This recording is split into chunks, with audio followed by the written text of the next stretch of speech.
This Family Life News podcast is made possible by the support of listeners like you. Next on the 5 o'clock report. Zero visibility conditions. The largest single-day act of clemency in modern history. Good way for an outgoing president to remind people that, yes, indeed, he's still there. Save about $220 a year. They're over our water supply. They're over our power lines. A testimony to who Jesus Christ is and his great love. Now, let's go to the newsroom. Good afternoon and welcome to the broadcast. I'm Family Life News anchor Sarah Harnish. It is a bad day to be on I-90 by Lake Erie.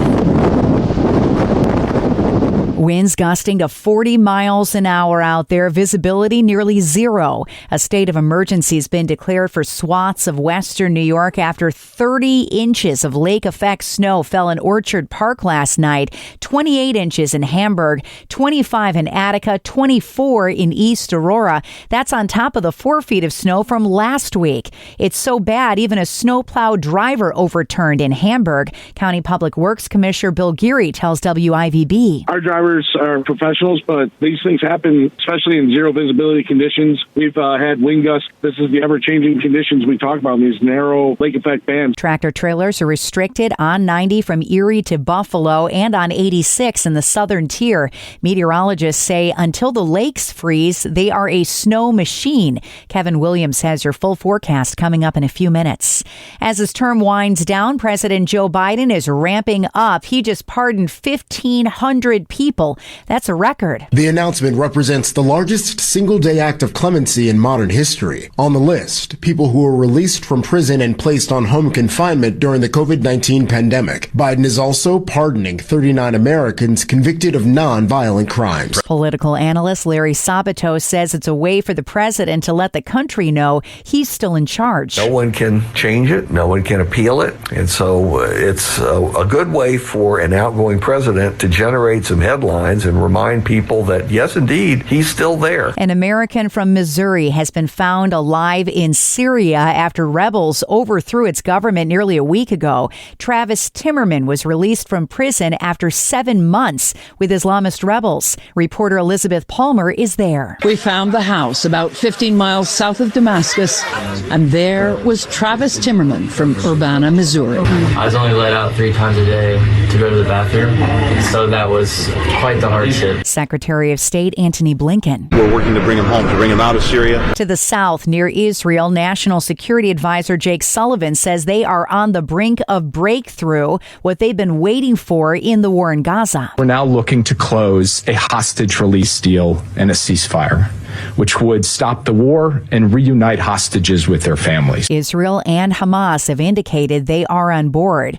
Nearly 4 years after the fact, a new report from the Department of Justice raises new questions about the January 6, 2021 Capitol riot. The Inspector General just confirmed rumors of FBI involvement in the events of that day, noting there were 26 FBI informants on the ground in Washington, D.C., though only 3 of them were assigned by the FBI to be there. Out of those 3, 1 entered the Capitol, 2 others entered a restricted area. The report says the FBI did not encourage or authorize any sources to go into the building or a restricted area. Fox legal editor Carrie Urban. So we know there were 26 paid spies by the FBI present on the Capitol grounds that day, according to this IG's report. Apparently only 3 of them were authorized to be there. What were the other 23 doing? The report also shows the FBI mishandled intel they received before the riot. New Jersey's drone controversy, drones on. There have now been more than a dozen unexplained sightings of drones flying over northern New Jersey, and people there are unnerved. They're over our water supply. They're over our power lines. They're over our natural gas pipelines. They're over our 911 communication centers. But we need to get our hands on one of these and determine that it might not be a foreign adversary testing our defense capabilities and doing surveillance on us. Lots of speculation about what's going on. New Jersey Senator Jeff Van Drew. Iran launched a mothership probably about a month ago that contains these drones. That mothership is off the east coast of the United States of America. Pentagon spokesperson Sabrina Singh denies what Van Drew said. These are not drones or activities coming from a foreign entity or adversary. New Jersey's governor is scheduled to meet with White House representatives today. President-elect Donald Trump has been named Time Magazine's Person of the Year. He spoke at the New York Stock Exchange about it. I have to say, Time Magazine getting this honor for the second time. I think I like it better this time, actually. You are about to get a reprieve. Those overdraft fees from your bank won't hurt so much in 2025. The Consumer Financial Protection Bureau just put a cap of $5 per fee starting next October. Seen as part of the Biden administration's campaign to reduce junk fees for consumers. And for those households that pay these overdraft fees, it could save about $220 a year. TV legend Dick Van Dyke was one of the people caught in that nasty wildfire in Malibu, California, that's burned thousands of acres. What I did was exhaust myself. I forgot how old I am, and I realized I was crawling to get out. Ring camera video from his home shows neighbors helping Van Dyke, who's in his late 90s, get out of the house. 20,000 people have been evacuated. And Ohio State University is experiencing a revival, and it's all because of the nationally ranked football team in Columbus. Many of the players for the Buckeyes took part in a campus rally last week that resulted in dozens of baptisms. Truly, I would say this was an event, if you want to call it that God truly breathed on. And it's just a testimony to really who Jesus Christ is and his great love. Event organizer and former Ohio State wide receiver Cameron Babb says 2,000 students attended the worship service. Everybody is looking for some sort of hope. You know, we throw around the word hope, love, all these different words. And I think those things that we're looking for, that we're searching for, can only be found in Jesus. The Buckeyes distributed 10,000 Bibles to students at that revival event, which was held in collaboration with local churches in the Columbus area. Still to come on the 5 o'clock report, testing out tech to help you see the snowplows on the highway before you can actually see them. John Fetterman meets with the next possible defense secretary and a sit down with a specialist that helps men get through Christmas. Those stories and more coming up after weather with Kevin Williams. Oh, it'll be a brisk cold night tonight. Patchy clouds and starlight with flurries, couple snow showers focused on areas east and southeast of Lake Erie and Ontario. Look for a few inches of additional snow. That would be in the western Twin Tiers, well south of Buffalo, also well north of Syracuse through Oswego County, portions of adjacent counties. Temperatures in the teens. For your Friday, that lake snow will shift slowly north again and weakens, but could affect again areas east of Lake Erie and Ontario. The area could impact the northern suburbs of Syracuse, in fact. Otherwise, for your Friday, mix of clouds and sunshine and a few flurries and cold. Highs in the 20s, mostly sunny, not as chilly on Saturday. Thank you, Kevin. Recapping our top story, there are states of emergency in place in western New York and parts of the southern tier along I-90 and I-86, hard hit by that lake effect snow that Kevin just mentioned. There are parts of the highway with zero visibility this afternoon. Buffalo's DPW commissioner named Martin. When those high snow totals are coming down on an hourly basis, 2 or 3 inches, the wind's going to be blowing, dry, slow. Give room to fellow drivers and plow drivers especially. The city of Buffalo is doing what it can to help. They are trying out some new technology during this storm called iCone. It pairs with GPS systems and apps like Google Maps to tell you if there's a snowplow in front of you. It will prepare the traveling public to know that there'll be a slow-moving vehicle ahead, and it ensures safety for our guys too, so no one's coming upon them really fast. And hopefully they'll get the message, they'll slow down, they'll know up ahead that it'll be slower traffic. President Biden set a record today, issuing more than 1,500 pardons and sentence commutations.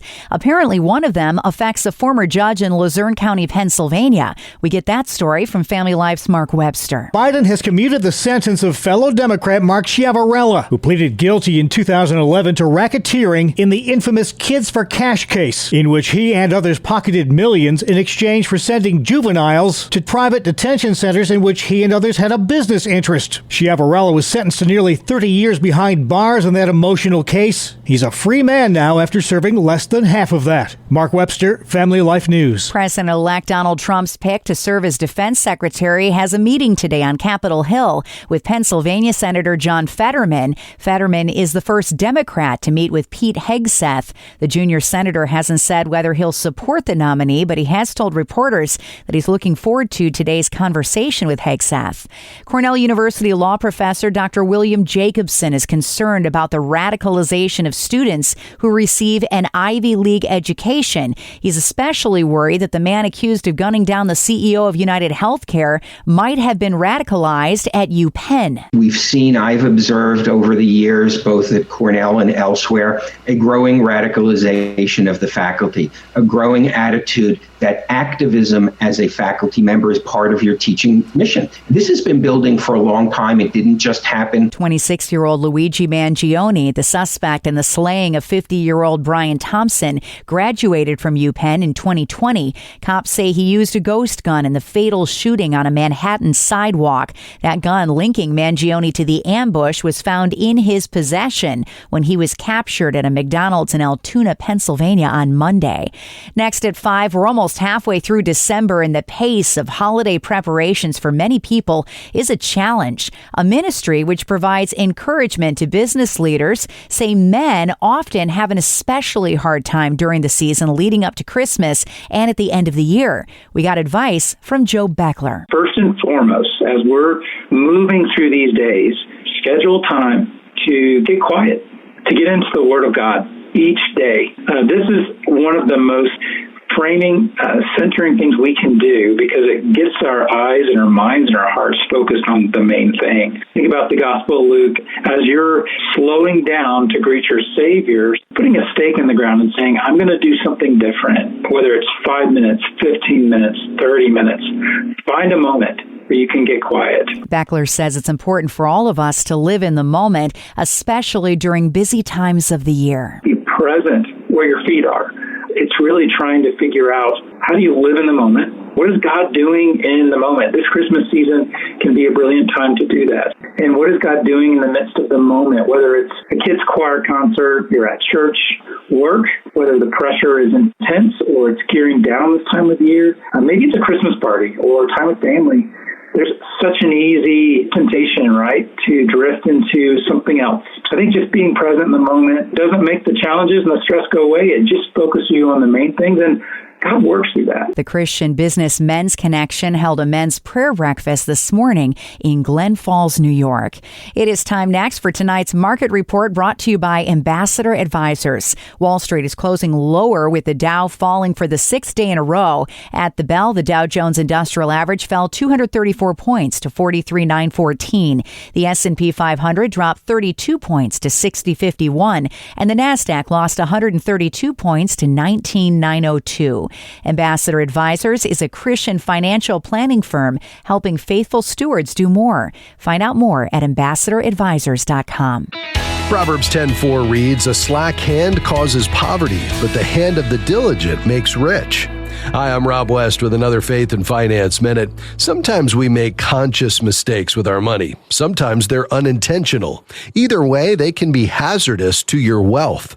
The first mistake is living paycheck to paycheck, spending everything you earn. Get on a budget so you can avoid debt and save. Another big mistake is not having an emergency fund with 3 to 6 months living expenses in the bank. Without that reserve, you're sure to fall into debt. If you have debt, another mistake is paying only the monthly minimum. You'll get stuck with a ton of interest and it'll take years to pay it off. Avoid these mistakes and you're well on your way to achieving financial freedom. Connect with a certified Kingdom advisor who's been trained to deliver financial advice that aligns with your Christian values by visiting our website, faithfi.com. Coming up on the 5 o'clock report, gingerbread is apparently quite a tough thing to make. We send our own Mark Webster straight to the kitchen after one last look at weather with Kevin Williams. All of us will be shivering tonight, some of us shoveling. Lake effect snow will continue to be an issue. Otherwise, the cold air is with us for the next couple of days and nights. It's pretty much wintertime. The call for tonight, areas of lake snow, several more inches accumulating in areas well south of Buffalo through the western Twin Tiers, as well as well north of Syracuse, moving to portions of Oswego County and adjacent counties. Temperatures dropping into the teens, single digits for some. Outside of lake effect, just patchy cloud stars and some flurries. Tomorrow, lake effect snows fading off Lake Erie, but dropping south towards Syracuse for a while, a few inches there. Brisk and cold, a high 23 to 31. All right, Kevin, finally at 5, whipping up some gingerbread this Christmas. Well, if you are, Family Life's Mark Webster looks at its surprising history. Look at the cookie I've got on my pan. What shall I call him? Gingerbread Man. Bet you didn't know gingerbread baking was once considered a specialized profession. In the 17th century, only pros were allowed to make it outside of Christmas and Easter. Gingerbread was sold outside churches on Sundays, popular for Christmas and Lent, even given as gifts at weddings. The first gingerbread houses were inspired by the well-known Grimm's fairy tale Hansel and Gretel, and German immigrants brought that tradition with them to the U.S. Mark Webster, Family Life News. And that is the world that we live in for Thursday, the 12th of December. I'm Sarah Harnish, and this is the 5 o'clock report on Family Life. Thank you for listening to this Family Life News podcast. If you've been encouraged by what you've heard, please share it with others and click the subscribe button to automatically receive future episodes. Family Life is a listener-supported ministry. Podcasts like this are made possible by your financial partnership. Find out more at familylife.org.